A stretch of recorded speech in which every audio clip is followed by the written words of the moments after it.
বিশ্বের বৃহত্তম মুসলিম দেশ ইন্দোনেশিয়া। অধিকাংশ মুসলিম দেশের মতো ইন্দোনেশিয়ারও ইসরায়েলের সঙ্গে আনুষ্ঠানিক কোনো কূটনৈতিক সম্পর্ক নেই। তবে এবার একটি আন্তর্জাতিক তদন্তে উঠে এসেছে চাঞ্চল্যকর তথ্য। গোপনে নাকি ইসরায়েলের সঙ্গে সম্পর্ক তৈরি করেছে ইন্দোনেশিয়া। আসলেই কি তাই? বিস্তারিত জানাচ্ছেন এস.আই. রাজ। ফিলিস্তিনের অবরুদ্ধ গাজায় লাগাতার হামলা চালাচ্ছে দখলদার ইসরায়েল। 7 মাস ধরে চলছে এই আগ্রাসন। হামলায় হাজার হাজার ফিলিস্তিনি মুসলিম নরনারী নিহত ও আহত হচ্ছেন। এদিকে এবার ইসরায়েলের সাথে ইন্দোনেশিয়ার গোপন সম্পর্কের কথা ফাঁস হয়েছে। ইসরায়েলের অন্তত 4টি প্রতিষ্ঠানের কাছ থেকে স্পাইওয়্যার ও সাইবার নজরদারি প্রযুক্তি কিনেছে জনসংখ্যার দিক থেকে বৃহত্তম মুসলিম দেশ ইন্দোনেশিয়া। শুক্রবার কাতার ভিত্তিক সংবাদ মাধ্যম আল জাজিরার এক প্রতিবেদনে এ তথ্য জানানো হয়েছে। অ্যামনেস্টি ইন্টারন্যাশনাল সিকিউরিটি ল্যাবের এক তদন্তে ইসরায়েলের সঙ্গে ইন্দোনেশিয়ার সম্পর্কের এই তথ্য বেরিয়ে এসেছে। তারা বলছে 4টি ইসরায়েলি প্রযুক্তি প্রতিষ্ঠান এনএসও, কানদিরু, উইনটেগো ও ইন্টেলেকজারের সাথে ইন্দোনেশিয়ার সরকারি অফিস ও সংস্থার যোগসূত্র পাওয়া গেছে।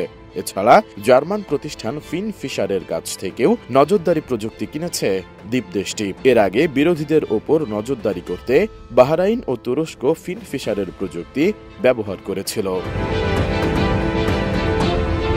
অ্যামনেস্টি জানিয়েছে 2017 সাল থেকে 2023 সালের মধ্যে ইন্দোনেশিয়ার বিভিন্ন সরকারি অফিসে এ ধরনের অসংখ্য স্পাইওয়্যার আমদানি বা স্থাপন করা হয়েছে। ইন্দোনেশিয়ার পুলিশ এবং জাতীয় সাইবার ও স্ক্রিপ্টো এজেন্সির মতো প্রতিষ্ঠানের জন্য এসব নজরদারি স্পাইওয়্যার কেনা হয়েছে। অত্যন্ত আধুনিক প্রযুক্তির এসব স্পাইওয়্যার দিয়ে কারো উপর নজরদারি করলে সেটা যেমন ধরা যায় না, আবার কোনো প্রমাণ পাওয়াও প্রায় অসম্ভব। তদন্তে দেখা গেছে ইন্দোনেশিয়ার হয়ে এসব নজরদারি প্রযুক্তি কিনে দিয়েছে সিঙ্গাপুরের কয়েকটি মধ্যস্থতাকারী প্রতিষ্ঠান। ওই প্রতিষ্ঠানগুলোর মাধ্যমে আগেও ইন্দোনেশিয়া সরকারের জন্য নজরদারি প্রযুক্তি কেনার নজির রয়েছে। ইন্দোনেশিয়ার নিউজ ম্যাগাজিন টেম্পো, ইসরায়েলি সংবাদপত্র হারেজ এবং গ্রিস ও সুইজারল্যান্ড ভিত্তিক সংবাদ ও গবেষণা প্রতিষ্ঠানের সহায়তায় কয়েক মাস ধরে এই তদন্ত চালানো হয়েছে।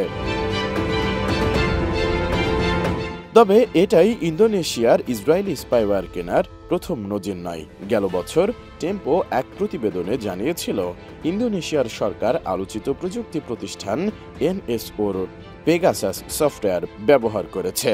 2021 সালে ইন্দোনেশিয়ার বেশ কয়েকজন জ্যেষ্ঠ সরকারি ও সামরিক কর্মকর্তার ওপর পেগাসাস ব্যবহার করে নজরদারি চালানো হয়েছিল বলে খবর প্রকাশিত হয়েছিল। সংযুক্ত আরব আমিরাত, বাহরাইন সহ কয়েকটি আরব দেশ 2020 সালে ইসরায়েলের সঙ্গে সম্পর্ক স্থাপনের পর তখন ইন্দোনেশিয়ার নামও শোনা গিয়েছিল। এরপর মাঝে কিছু শোনা না গেলেও সম্প্রতি ইসরায়েলের একজন কর্মকর্তা টাইমস অব ইসরায়েলকে জানান ইন্দোনেশিয়ার সঙ্গে সম্পর্ক স্বাভাবিক করতে আলোচনা চলমান আছে। এস.আই. রাজ, ডেস্ক রিপোর্ট, এটিএন নিউজ।